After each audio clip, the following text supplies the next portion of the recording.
Hi, my name is Hazel. I'm Sofia. I'm Bohara. Today we'll be discussing Vygotsky's theory on scaffolding. On page 58 of the textbook, it defines scaffolding as providing support for learning and problem solving, breaking down the problems into steps, and providing examples that allow students to grow independently as learners. Taken from the Grade 1 Ontario Mathematics Curriculum, Strand B 2.4, we will be using scaffolding to teach a student how to use objects, diagrams, and equations to represent, describe, and solve problems involving addition of whole numbers to add up to no more than 50.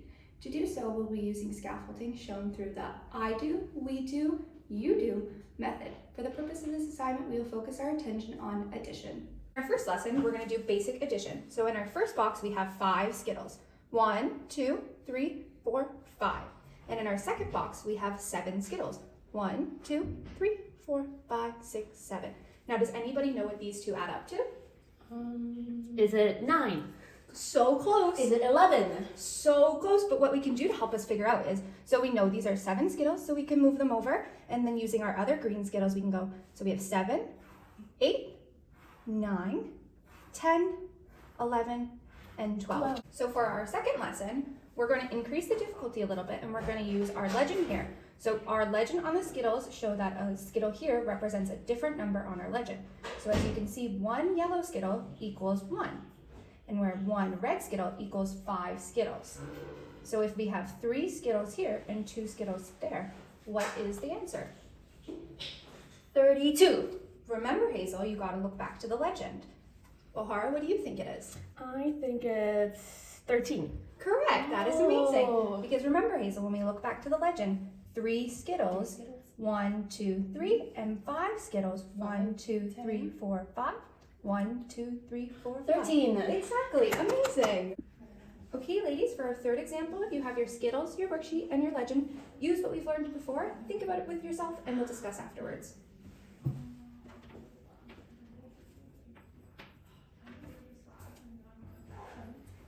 I'm done. Not done yet. No worries, Hazel, take as much time as you need. Done. Wonderful, ladies. And what were your answers? 45. Oh, that's amazing, great job. In our demonstration, we use the I do, we do, and you do method. Now, the first step, I do, is the teacher will demonstrate the lesson and engage their students by asking them questions and giving them the opportunity to brainstorm the correct answer. The next stage is we do. In this stage, the teacher goes over the process with the student, breaks down every step, and gives them the opportunity to demonstrate their learning while problem solving. Lastly, the final stage is you do. In this case, the students will work amongst themselves to solve the equations using the methods taught in class. The teacher will only monitor their progress and only offer support when necessary. Now, potential consequences with our demonstration. First, many concepts has to be taught prior to our demonstration so that they are able to get the concept correctly and answer the questions correctly.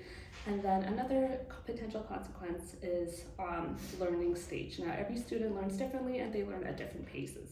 So when you are engaging in brainstorming and group activities, many students might feel discouraged if they are not answering the questions as fast as their peers or if they're not getting the answers correct.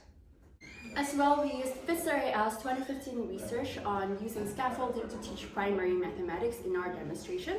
They identified 5 important facets for a successful scaffolding lesson.